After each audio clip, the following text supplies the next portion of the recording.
तो क्या हाल है? चलिए, हम लोग आप पढ़ेंगे बीएससी एग्रीकल्चर का थर्ड सेमेस्टर का form power and farm machinery. यानी कि जो हम लोग फील्ड में यानी कि किसान जो हमारे काम करते हैं उसमें पावर और मशीनरी के बारे में समझेंगे, है ना। कौन सा पावर उपयोग करते हैं, क्या डेवलपमेंट हुआ और उसकी मशीनरी क्या है। ठीक है, चलिए, क्या क्या क्या जरूरत है हमको, जो फॉर्म है यानी खेती करना है, जो उसमें क्या जरूरत है पावर की।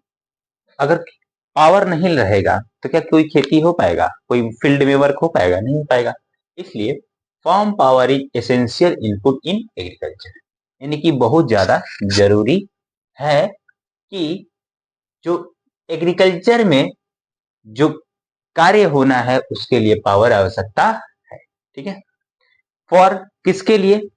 फॉर टाइमली फील्ड ऑपरेशन, यानी कि टाइमली हम अपने कार्य को कर सकें। ठीक, चलिए अब बात करें for increasing and production and productivity. और किसके लिए? फॉर इंक्रीजिंग, क्या? प्रोडक्शन, यानी कि हाई प्रोडक्शन, ज्यादा प्रोडक्शन कर सके, और प्रोडक्टिविटी यानी कम इनपुट में हम ज्यादा प्रॉफिट पा सके। इसके लिए हमको ये मतलब एक तरीके का कह सकते हैं इंजीनियरिंग का है, तो टेक्नोलॉजी का उपयोग करके हम अपने प्रोडक्टिविटी को क्या करेंगे? इंक्रीज करेंगे और प्रोडक्शन को भी हाई करेंगे। ठीक है, चलिए क्या उपयोग है, चलिए अब देखते हैं हम लोग सोर्स ऑफ पावर, यानी कि जो फॉर्मिंग करने के लिए हमारा पावर है, जो स्रोत है, कहां से वो पावर हमको मिलेगा जो कि फार्मिंग में यानी एग्रीकल्चर फील्ड में हम लोग कर सकें। वो कुछ हमारे इंपॉर्टेंट कार्य हैं जो कि इंपॉर्टेंट पावर है, उसके बारे में कर लेते हैं। ह्यूमन पावर, है ना। पहला है ह्यूमन पावर। ह्यूमन पावर क्या? यानी अगर इंसानों के द्वारा, है ना, कोई फील्ड में कार्य हो रहा है, काम हो रहा है, उसको हम क्या बोलेंगे? Human power. ये सभी छोटे बड़े, है ना, जितने भी छोटे बड़े कार्य हैं, है ना, स्मॉल टूल को चलाने के लिए ह्यूमन की रिक्वायरमेंट होती है। ठीक है, इसके बाद कुछ डिसएडवांटेज आए हैं इसके। क्या डिसएडवांटेज रहे? डिसएडवांटेज ये थे कि ये सीजन टू सीजन, है ना, यानी कि अगर बात करें सीजन और वेदर पे, इनका इफिशियंसी जो था वो कम हो जा रही थी। ठीक है, इसकी जो प्रॉफिट मैंने अगर मेरिट की बात करें तो ये मेरिट में आ जाएगा आपका कि हाँ, ह्यूमन पावर जो है, ह्यूमन पावर क्या है? जितने भी छोटे बड़े कार्य हैं एग्रीकल्चर में, है ना, छोटे टूल्स चलाना वगैरह, ह्यूमंस पावर में आ जाएगा। ठीक है, जैसे कि ह्यूमंस के द्वारा कार्य किए जाना, है ना, वो क्या हो जाएगा? ह्यूमन पावर में। जैसे इजी अवेलेबल हो जाते हैं ये लोग, हर जगह अवेलेबल है ना। और क्या है, अगर बात करें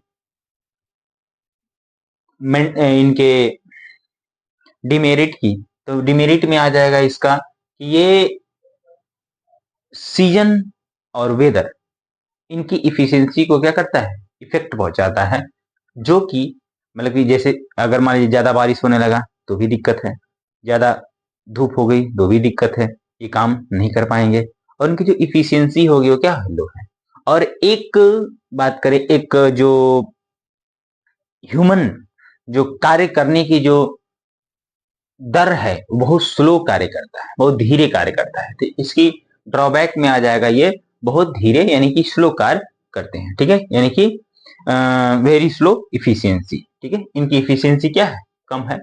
जितनी भी सोर्स ऑफ फॉर्म पावर है सभी से कम इफिशियंसी ह्यूमन पावर की होती है।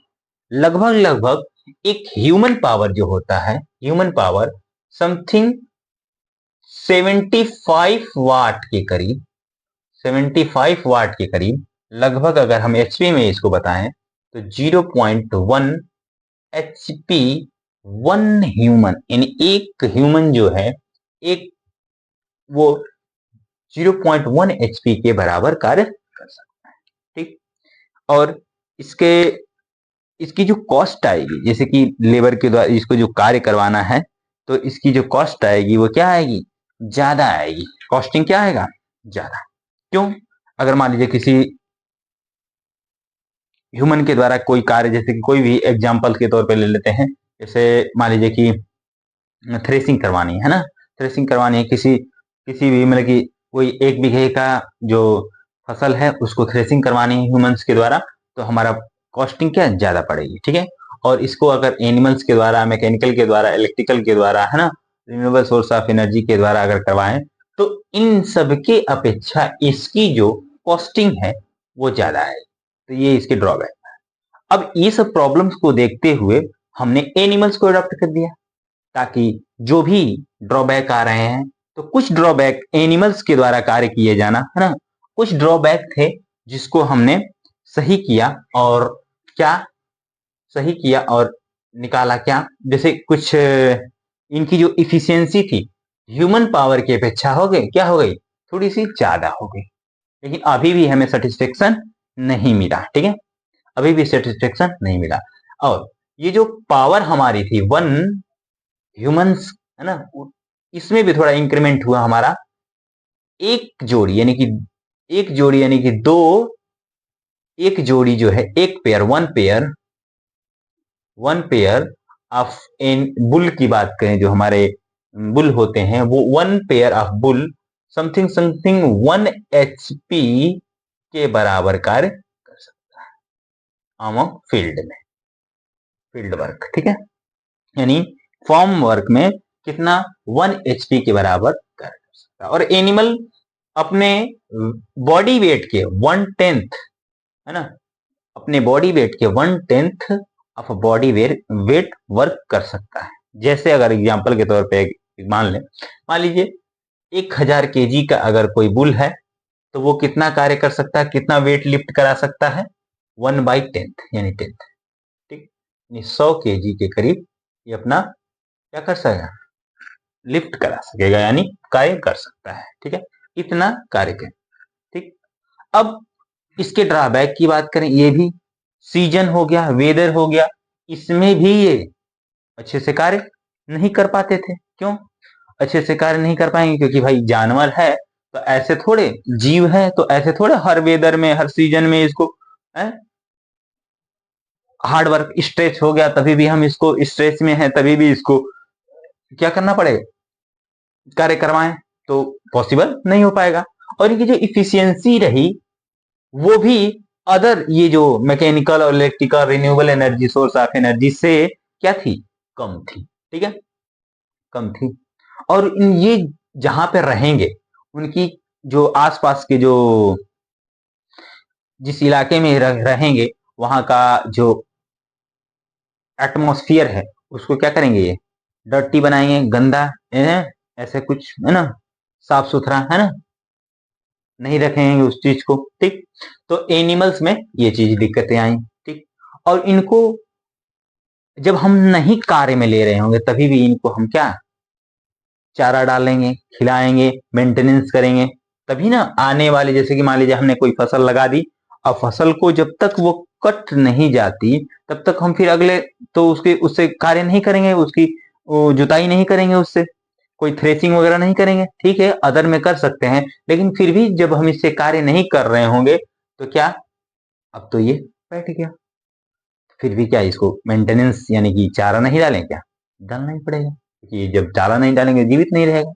तो इस सबको प्रॉब्लम आते हुए हम किसके तरफ शिफ्ट हो गए, मशीनों की तरफ, मशीनाइजेशन की तरफ, है ना, ताकि हमारी जो, देखिए दिक्कतें क्या आ रही थी कि हम चाह रहे थे कि कम इनपुट में ज्यादा प्रॉफिट हो, प्रोडक्टिविटी हमारी हाई हो, इसके लिए हम शिफ्ट होते जा रहे हैं, मशीनाइजेशन, मैकेनिकल पावर की तरफ शिफ्ट हुए, ठीक है।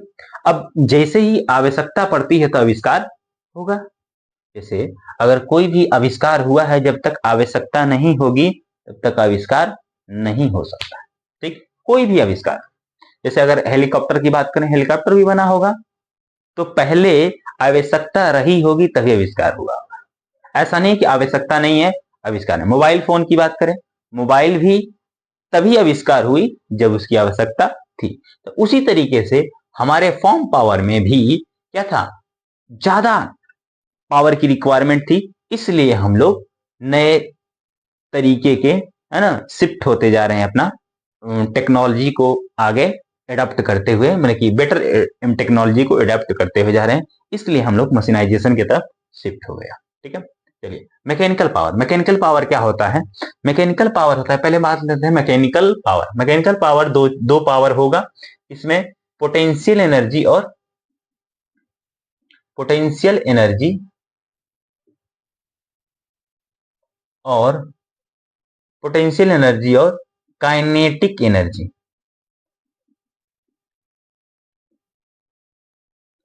काइनेटिक एनर्जी, ये दोनों एनर्जी मिलकर किसका निर्माण करेंगे? मैकेनिकल पावर का। ठीक, अब मैकेनिकल पावर का, ठीक है, जो इसमें बॉडी टेंथ इफिशियंसी लो थी, इसको तो हमने क्या कर दिया, रिजर्व कर लिया। मैकेनिकल पावर में आपका आ जाएगा, आपका ट्रैक्टर आ जाएगा, ट्रेलर आ जाएगा, है ना, कंपाइलर आ जाएगा, इंजन आ जाएंगे, है ना, जो वाटर लिफ्ट करने के लिए हम लोग इंजन वगैरह उपयोग करते हैं, वो सब चीजें आ जाएंगी मैकेनिकल पावर में।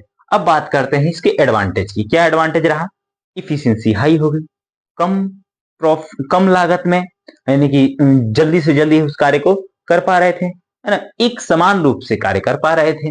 एक समान, अगर ह्यूमन किसी कार्य को करता, एनिमल्स किसी कार्य को करता, तो वो एक तरीके से कह सकते हैं, एक वर्ड है प्रिसाइज वर्क, है ना, प्रिसाइज वर्क, यानी कि प्रिसाइज का मतलब है, जैसे कि समझ लेते हैं थोड़ा सा, ठीक है, टॉपिक से हट रहे हैं थोड़ा सा। प्रिसाइज का मतलब, जैसे मान लीजिए ये तीर का निशाना लगाना है इसमें, ठीक है। अब कोई बंदा है, ए बंदा है, जो कि तीर यहां मारता है, पहली 10 तीरें मारता है, जो कि बंदा ए यहां तीर मारता है, फिर एक यहां मारता है, एक यहां मारता है, एक यहां मारता है, एक यहां मारता है, एक यहां मारता है, ठीक है। ऐसे मान लीजिए कि कितनी टोटल हो गई, 4 6 तीरें हो गई, ठीक है। अब 6 तीर बी वाले बंदे को दिया हमने, बी वाला बंदा क्या करता है कि बी वाला बंदा 6 तीर यहीं मार, ठीक है। इसका एक भी तीर यहां पर नहीं आया, एक भी तीर यहां पर नहीं आया, फिर भी जो है कि इसको देखिए, ये एक्यूरेट तो है, सेंटर से इसकी बेस वैल्यू से ज्यादा डेविएट नहीं हुआ है, फिर भी जो है कि ये एक्यूरेट, मतलब एक्यूरेट तो है लेकिन उतना ज्यादा एक्यूरेट नहीं। और ये प्रिसाइज मतलब कि ठीक है, एक्चुअल वैल्यू से थोड़ा सा है डिफर, लेकिन जो भी कर रहा है वो आसपास ही अपने, है ना, अपने ही वैल्यू से आसपास, वो बेस वैल्यू को नहीं देख रहा है कि बेस क्या है, अपने ही वैल्यू के आसपास ही वो क्या कर रहा है, गुजर रहा है, उसको प्रिसाइज, है ना। अब बात करते हैं मैकेनिकल पावर। मैकेनिकल पावर जो था, कोई भी कार्य को कर रहा होगा तो एक समान रूप से कर रहा होगा, वो कम चाहे खराब चाहे अच्छा, है ना, चाहे बेटर तो बुरा तो नहीं करेगा, है ना, सारी चीजें तो प्रॉफिट नहीं हो सकती, कुछ वो ही हो सकता है, ठीक है। तो इसके लिए ठीक है, आप समझते हैं। तो इसकी जो इफिशियंसी थी वो हाई हो गई, ठीक, पावर बढ़ गई, ज्यादा हम लोग फील्ड में जो कार्य कर रहे थे वो एक समान रूप से कार्य हो गया, जल्दी कार्य हो गया, ठीक, ये सब चीजें तो ठीक है, बेटर हो गई। वेदर पे भी कोई इफेक्ट नहीं करेगा इसका, जो हमारा वेदर हो गया, सीजन हो गया, जैसे ठंडी है, बर्फ, है ना, ठंडी है, गर्मी है, इसका इस पर कोई मैकेनिकल पावर पे कोई प्रभाव नहीं पड़ेगा। जैसे ट्रैक्टर हो गया, वो ठंडी हो, बरसात हो, गर्मी हो, धूप हो, उसमें भी क्या चलता रहे, ठीक है।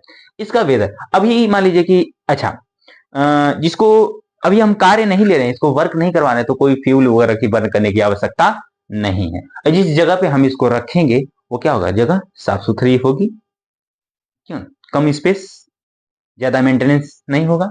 अब बात करते हैं इस डिसएडवांटेज की। डिसएडवांटेज यानी कि इसकी डिमेरिट क्या है? क्या है डिमेरिट? इसकी जो कॉस्टिंग है, इनिशियल कॉस्टिंग, जब हम इसको परचेज करने जाएंगे, जब खरीदने जाएंगे, तो क्या होगा, हाई होगी, ज्यादा ज्यादा खर्च लगेगा हमको इसको खरीदने में, ठीक। मैकेनिकल जैसे ट्रैक्टर खरीदने जाए तो बुल की अपेक्षा तो इसका कॉस्टिंग क्या है, ज्यादा, इनिशियल कैपिटल कॉस्ट क्या है, ज्यादा है।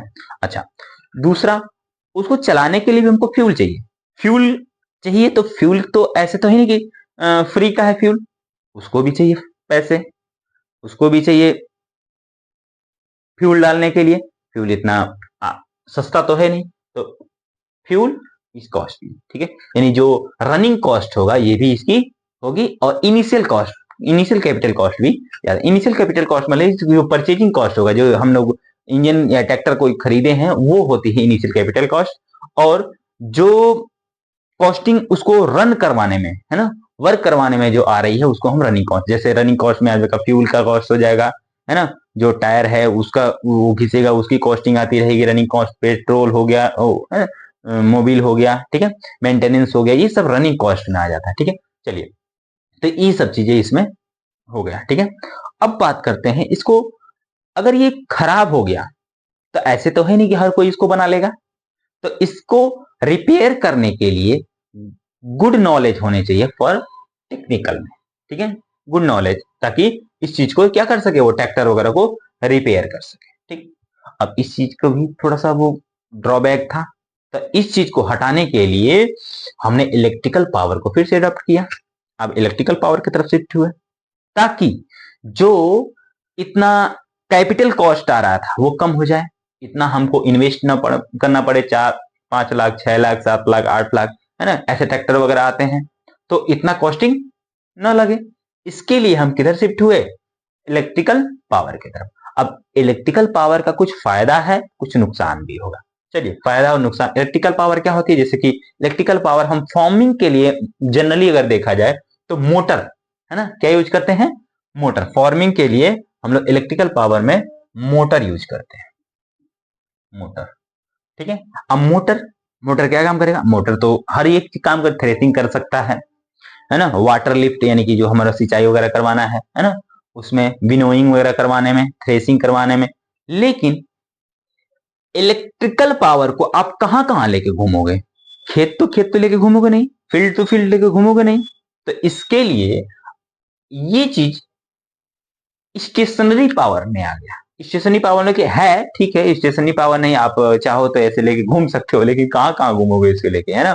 तो इलेक्ट्रिकल पावर जो स्टेशनरी, जो फिक्स एक जगह रह के, जैसे कि वाटर लिफ्ट, कोई पंप हो हमारा ना, ट्यूबवेल वगैरह नहीं होता है, उसको, है ना, वहां पे यूज कर सकते हैं इसको, ठीक है।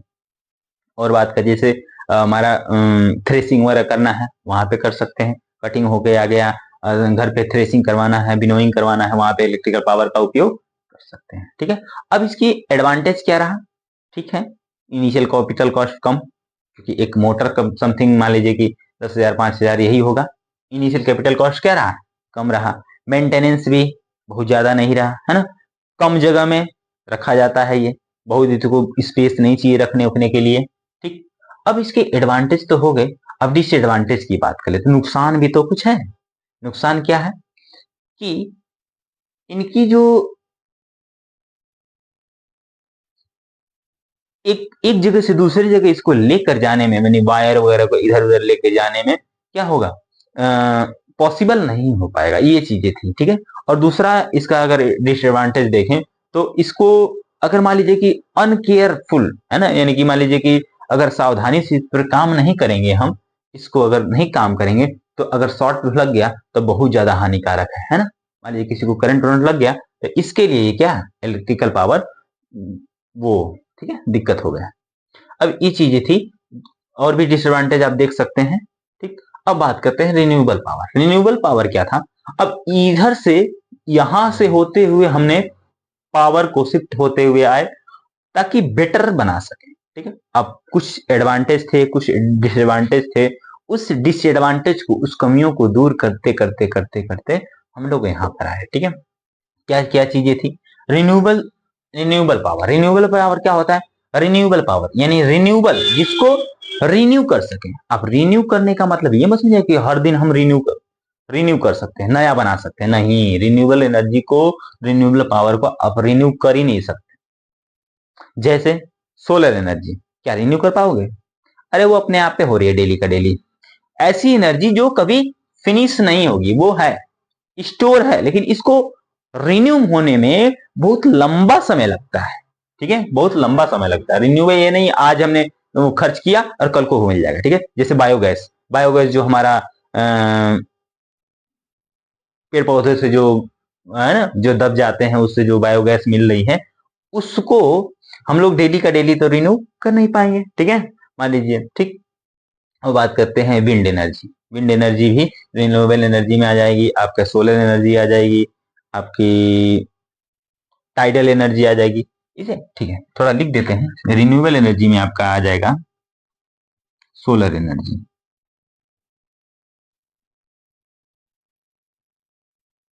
Solar energy.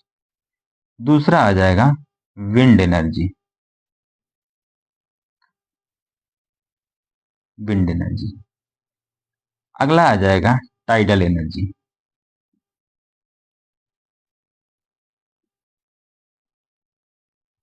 Tidal energy. ठीक, और कौन सा आ जाएगा? जियोथर्मल एनर्जी, जियोथर्मल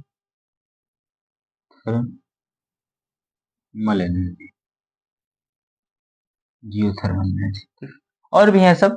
चलिए इस पे बात करते हैं। सोलर एनर्जी का जो उपयोग है हम लोग डोमेस्टियल भी और फार्मिंग के लिए, दोनों के लिए भी कर सकते हैं। जैसे कि अगर हम बात करें घरों में लाइटनिंग वगैरह के लिए भी, तो भी सोलर एनर्जी का उपयोग कर रहे हैं। ठीक है, और फील्ड में काम करें, फील्ड में हम लोग इसमें फॉर्म फार्मिंग के लिए देखें तो फार्मिंग में भी हमको सिंचाई करवाना है तो ट्यूबवेल वगैरह भी सोलर पैनल से चला सकते हैं। ठीक है, जो अब सोलर पैनल है ना, देखे होंगे आप लोगों ने लगा, उसका उपयोग करके इलेक्ट्रिसिटी पैदा करता है। सोलर एनर्जी को, सन एनर्जी को ये इलेक्ट्रिकल एनर्जी में कन्वर्ट करके और उस इलेक्ट्रिकल एनर्जी से हम मोटर वगैरह का कर लेते हैं। ठीक है, विंड एनर्जी, विंड एनर्जी से हम लोग विनोइंग वगैरह, फार्मिंग में क्या कर सकते हैं, विनोइंग है ना, फॉर्म वर्क में विनोइंग वगैरह कर सकते हैं, है ना। और इलेक्ट्रिकल पावर को, जैसे विंड एनर्जी हो गया, पवन चक्की जिसको कहते हैं। ठीक है, पवन चक्की का उपयोग करके हम लोग क्या कर लेते हैं, इलेक्ट्रिसिटी को पैदा करते हैं, और इलेक्ट्रिसिटी को पैदा करके हम लोग ये इलेक्ट्रिकल मोटर वगैरह का चला सकते हैं। टाइडल एनर्जी क्या होती है, जो समंदर में जो लहरें होती है ना, लहरें, उस लहरों को एनर्जी के रूप में कन्वर्ट किया जाता है। कैसे किया जाता है, उस लहरों के ऊपर एक हम टरबाइन लगा देते हैं। टरबाइन क्या करता है, टरबाइन मैकेनिकल एनर्जी से इलेक्ट्रिकल एनर्जी में कन्वर्ट करता है। हालांकि डायनेमो है mechanical energy to electrical energy. अब टरबाइन का काम है रोटेशन, रोटेशन करवाना, रोटेट करवाना। किसको रोटेट कराएगा, डायनेमो को। डायनेमो क्या करेगा, मैकेनिकल एनर्जी से इलेक्ट्रिकल एनर्जी में कन्वर्ट करेगा। जो वेव निकलती है समंदर की, उन एनर्जी को ये टाइडल एनर्जी क्या करती है, यूज करके टाइडल एनर्जी को टरबाइन के द्वारा यूज करवा के इलेक्ट्रिसिटी को पैदा करते हैं। ठीक है, अब बात करते हैं जियोथर्मल एनर्जी। जियोथर्मल एनर्जी जो जमीन के अंदर, जो हमारी भूमि के अंदर जी है ना, ठीक है, उसके अंदर जो गर्मी है, जो टेम्परेचर, जो हीट है, उसका उपयोग करके हम लोग इलेक्ट्रिसिटी और हीट के रूप में इस गर्मी को उपयोग करते हैं। और सोलर एनर्जी को ऐसे भी कर सकते हैं, ड्राई के लिए कोई चीज सुखानी है, उस एनर्जी का, सोलर एनर्जी का उपयोग करते हैं। ये थी हमारी सोर्स ऑफ एनर्जी। ठीक है, ये फॉर्म पावर, यानी फॉर्मिंग करने के लिए, जो हमारी खेती करने के लिए मेनली देखा जाए तो इतनी सोर्स ऑफ एनर्जी थी, जो कि हमने जो इंपॉर्टेंट चीजें थी उसको कवर किया। ठीक है, अब बात करेंगे हम लोग मशीनाइजेशन की। ठीक,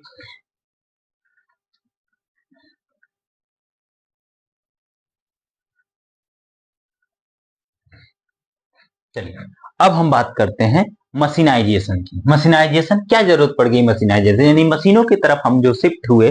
पहले ह्यूमंस को लिया फार्मिंग करने के लिए, फिर एनिमल्स को लिया, फिर मशीनों की तरफ हम लोग शिफ्ट हो गए।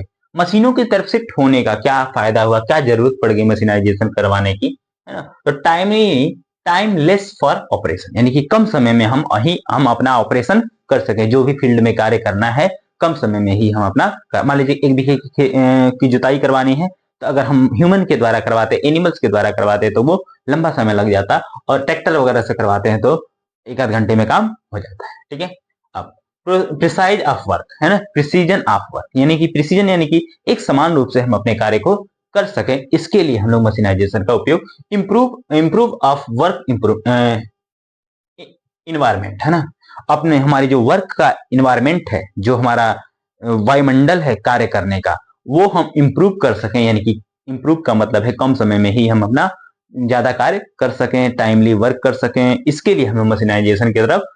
रिडक्शन ऑफ लेबर, यानी कि कम लेबर की आवश्यकता होगी। अभी मान लीजिए कि लेबर की आवश्यकता ज्यादा पड़ रही थी, तो कॉस्टिंग ज्यादा पड़ रही थी उस चीज को, मान लीजिए कि ज्यादा समय भी लग जा रहा था कार्य करने में। ठीक, अब बात करते हैं increase productivity end of land, है ना।